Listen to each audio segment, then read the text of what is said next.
Our next speaker is Ilya Kalinin, teaches at St. Petersburg State University's Faculty of Liberal Arts and Sciences. He's also the editor of Emergency Supply. Violence that gets reproduced on the genetic level. And since I changed the title of my task, and the problem here, I wanted to take, the very different by their poetic type, the authors like Shklovsky, Mandelstam, and Zamyatin, between whom there is hardly anything in common other than they knew each other and lived at the same time. And strangely enough, they've demonstrated with all this political and rhetorical and so on differences, they demonstrated a certain mutual ways of pragmatizing and conceptualizing violence, negativity, trauma, and productiveness of hysterizing us, a subject. And then afterwards I understood that since I'm gonna, go over time, and if I started talking about all of them together, probably would guarantee that this would have happened. So first, in the first part, I'm gonna dedicate to an attempt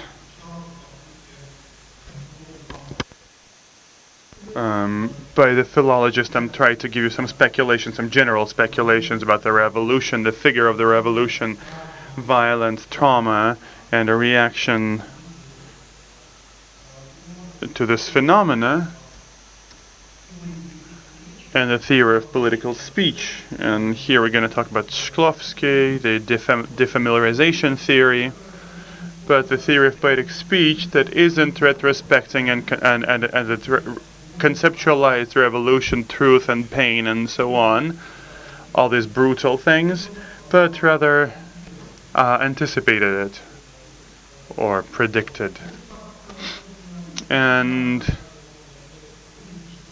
as I'm trying to yet again take Shklovsky and early formalism from the very early framework of literature theory, but having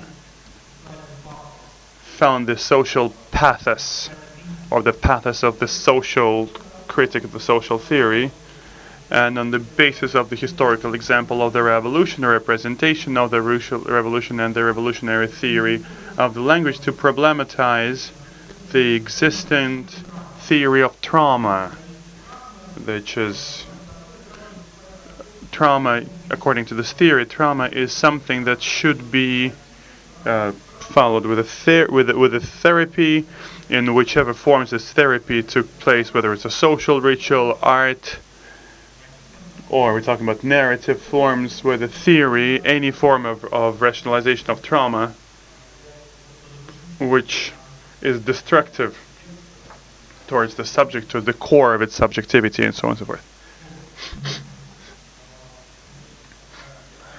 But it's an attempt to justify the change of title, the topic, which is, shock theory of history, shock therapy of history, Shklovsky, revolution, and theory of defamiliarization. And the rich historiography of the phenomenon of trauma usually comes from the acceptance of the negativity of the traumatic experience. And this axiom has a number of origin points, starting with common sense and etymology. In Greek, trauma means wound. To the clinically studied consequence of a traumatic experience, trauma leads to physiological disbalance. Disbalance is the psychology, impedes the communication with the outer world, deforms the speech skill, starts evading rationalization, and impedes the exit outside the boundaries of trauma, and crashes the ability to symbolically control the outside reality. History turns into a stage where an individual trauma meets the collective trauma. Wars and the revolution, social and political reforms, economical crises, change of values and everyday practices, all those things, to various degrees, have to do with the experience of pain and violence, suffering, and their painful feeling of uncertainty. But they always lead to a frustrating problematizing of the previous identity. And the intensity of this process affects the outcome of the meeting of human and history. What mechanisms of symbological compensation come into play that balance the traumatic experience of change, or something becomes an extremity of which is not going to be able to be logically discussed? That is the question. And in the last case, the traumatic experience gets the new quality of becoming the experience of traumas. Terror, revolution, violence, and trauma that becomes a reaction to them are so heavily estimated with values that when we found the traces of them in somebody else's text, we begin looking for an experience that reflects in this text. Maybe we're looking for traces of resistance to terror, to revolution, to something horrible that you want to counterfeit something towards.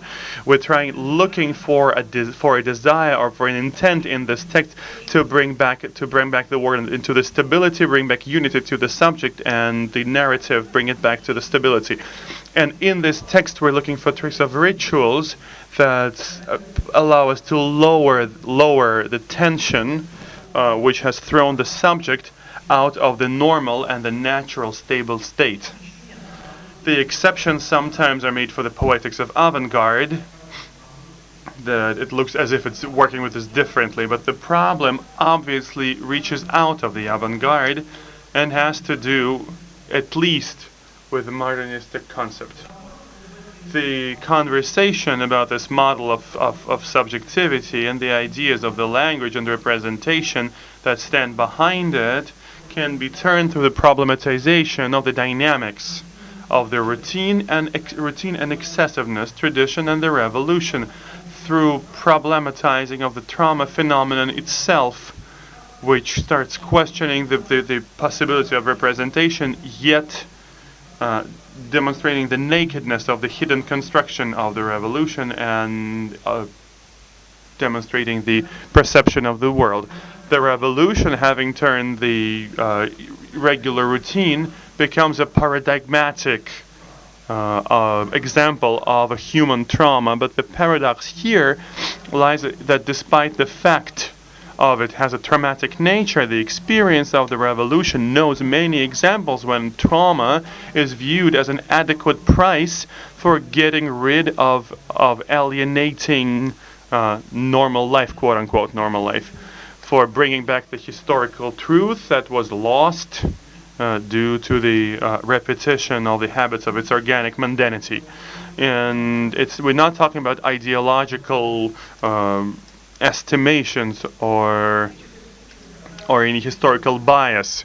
We're talking about when the representation that is not covering brutal or traumatic view of the revolution brings forth its dialectic body double, which is who is found in the effect of situation when it's broken down, when the temporality is broken down, what is not only harmful to the experience of the subject, but make it historical.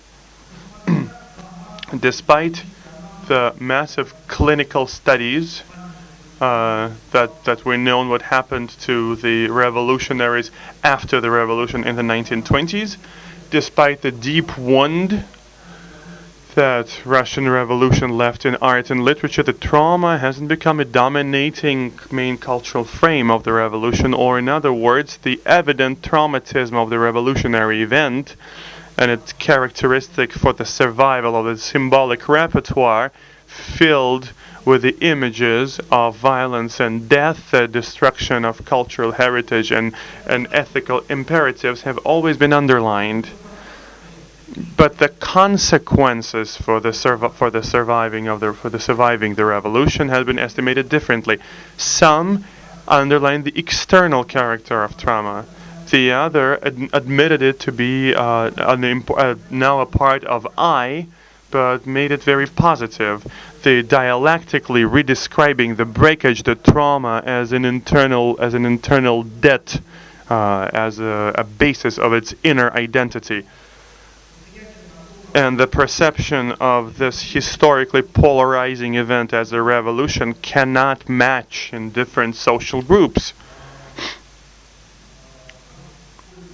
You know, the Polish-British sociologist and philosopher Peter Stompka, who attempted on sociological, not psychological, to conceptualize the trauma as a social change in general, and the reaction to the social change. He wrote that he described the revolution. For one, the event of the revolution, is destructive, and for others is useful and desirable. For the third, just ignore it. That's the quote. Stompka crystallizes this difference in the character of the effect of this potentially traumatizing event in its perception, and the differentiation of access to what he calls the foundation of the cultural models of interpretations which certain groups possess and share. And according to this logic, the trauma is felt only by those who feel a certain event as a destructive one, when compared to the positively perceived context, which is being broken. But the cases we're describing, they don't follow this logic. The question who the revolution had more traumatic effect on those who expected it and was an ardent supporter of those who fought and escaped it is still an open question. The narrative reflexive fixation on the traumatic experiences, the shocking images and the examples of destruction of social cultural identity points, they are characteristic for Gorky and for Bunin in his damn days, and Shklovsky's Sentimental Journey, or Russia Washed in Blood by Artemy Vyssoly. And the presence of traces of trauma in those texts cannot be taken out of the political position of the writer. The enthusiasm doesn't protect you from the traumas. The thirst for radical change is not an anesthetic from the frustrating pain on its way to the dream, and doesn't deny and doesn't negate the traumatic denial, even though the denial of the previous identity is voluntary. Konarmi of Babel, he talks about the trauma that the revolution brings even more than the counter-revolution of Roman Gould's or Averchenko's dozen of knives in the revolutionary back. The wounds of one became a result to radicalize of the march of events. The wounds of others have been received in the fruitless attempt to resist this movement. The barricades and front lines, they laid between the fighting, but not between the traumatic experience that both parties have endured. And it's not just about the experience that has to do with a war and violence and pain, but the collective trauma that appeared as a result of the radical social change. And the previous social cultural order and built-in social and collective identity have been undesired for one and unreachable for others. And the previous identity can be perceived in terms of loss or in terms of liberation. But in any case, history placed it in the mutual traumatic horizon of absence. Thus, the necessity to react to this traumatic challenge that has to do with loss or transformation of identities, both camps of the revolution faced this. The civil war had to be continued, and not only on the level of just polemics and publications, but also in the discursive work through the traumatic traces that were left on the bodies and the souls of the surviving by the revolutionary catastrophe. And the civil war, in this sense, that was mentioned in the end of the previous section, is not just something in which, some truth is absorbed, in which the true nature of revolution is diluted. The Civil War is also a war for the interpretation of the revolutionary event. So the Civil War, in this meaning, it hasn't only deformed or destroyed the revolution, but it tries to paradoxically stretch in time, as if it was a fight, not only for those who are for and against the revolution, but it's a fight for the interpretation, the rethinking and representation of the revolution as well.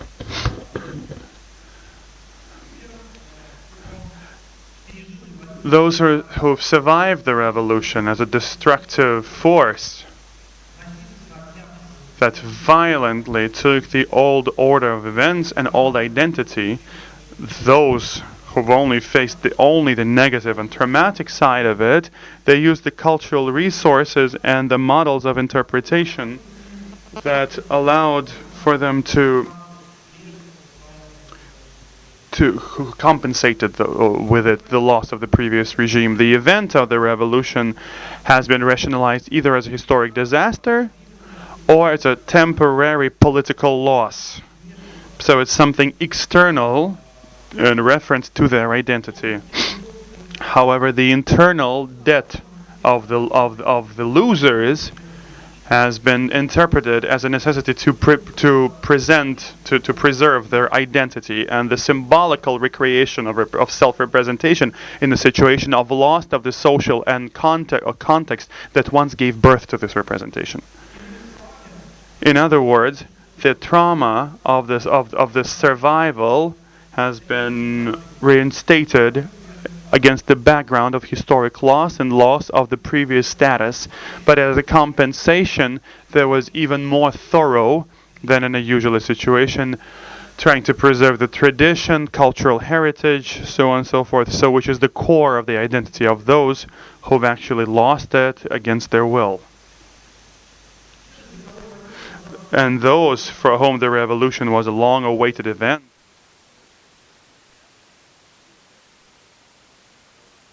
fought to its victory.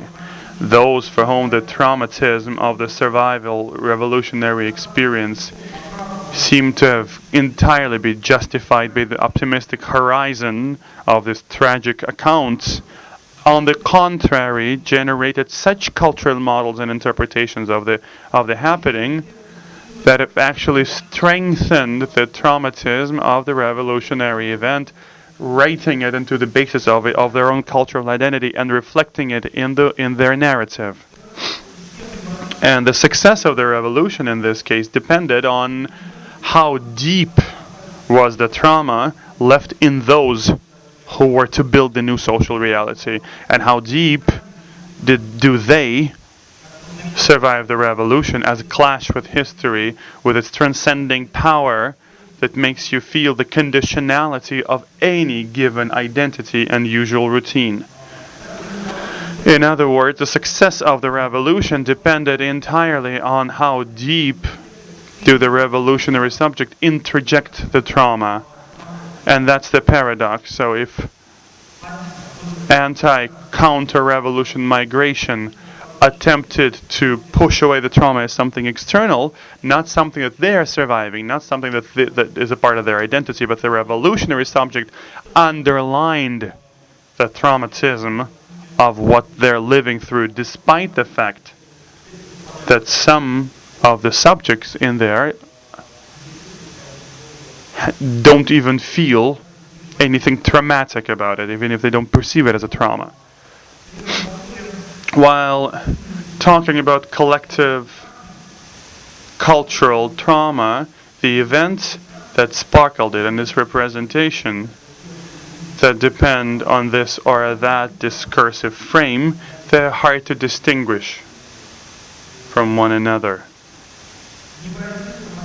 The inexpressible traumatic experience of the subject find their shape in the ways of interpretation, empathy, poetic conventionality, and procedures of moral reflection that sparkle against what the challenge the society faces.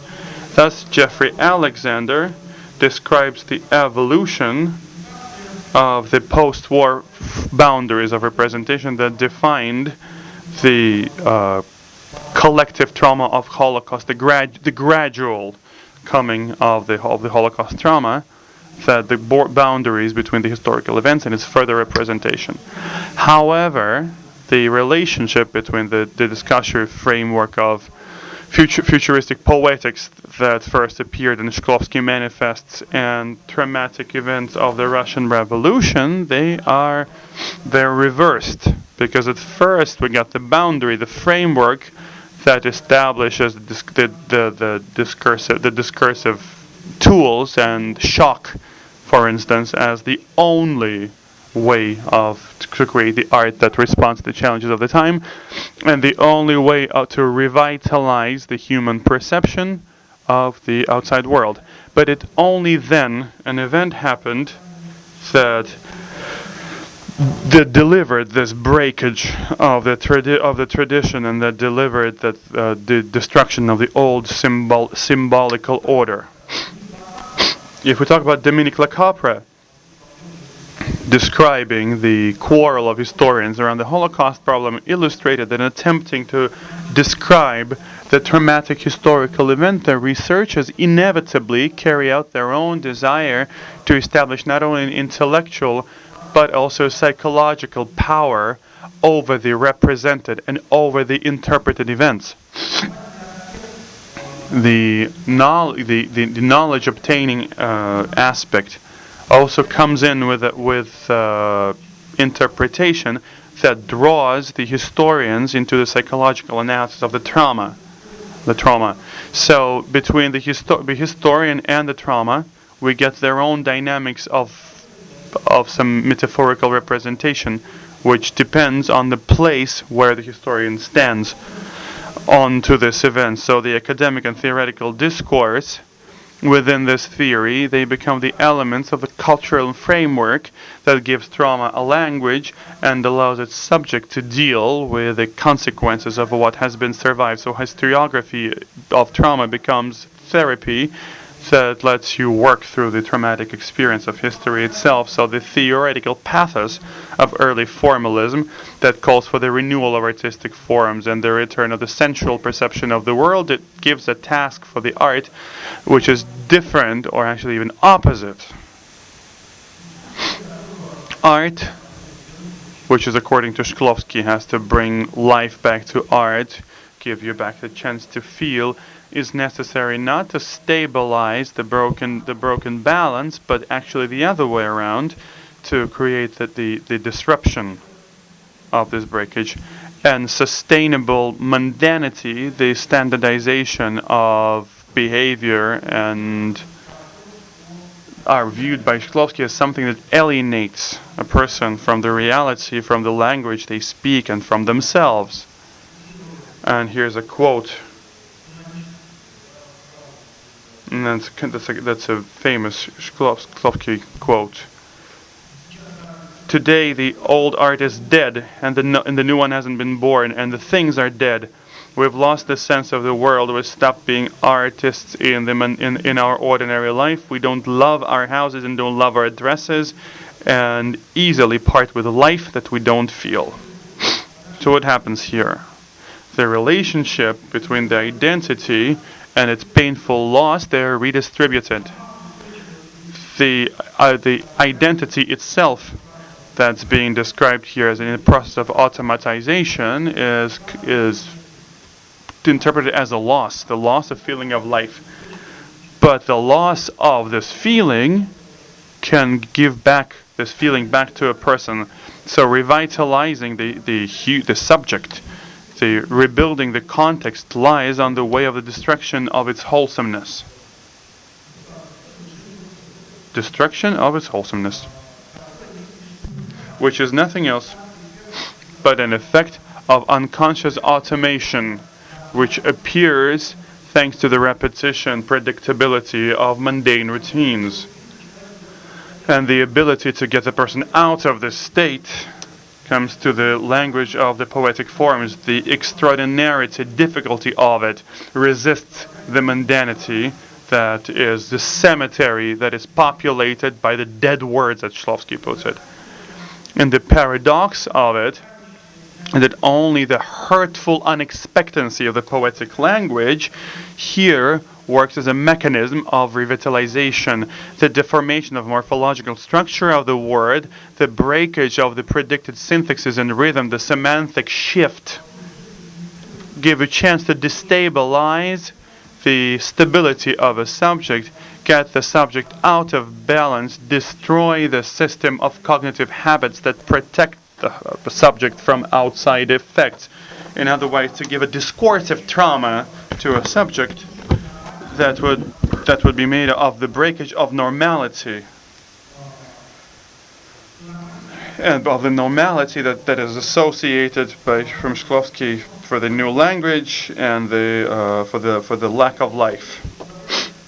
And the poetic life is as loaded with emotional effect as possible, which breaks into the usual form of the words that are used. It has to break through the automatism of reception habits that allows human psyche to economize the effort that goes into the normal social practices. Let me quote Shklovsky again.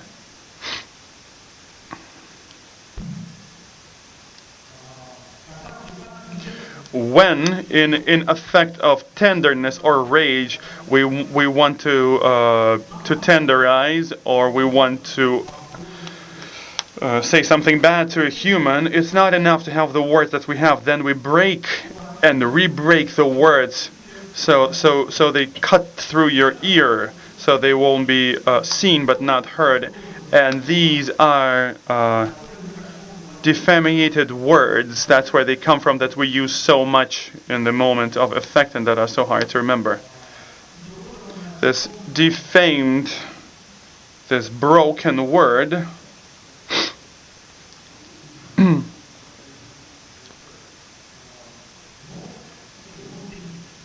okay, 3 minutes.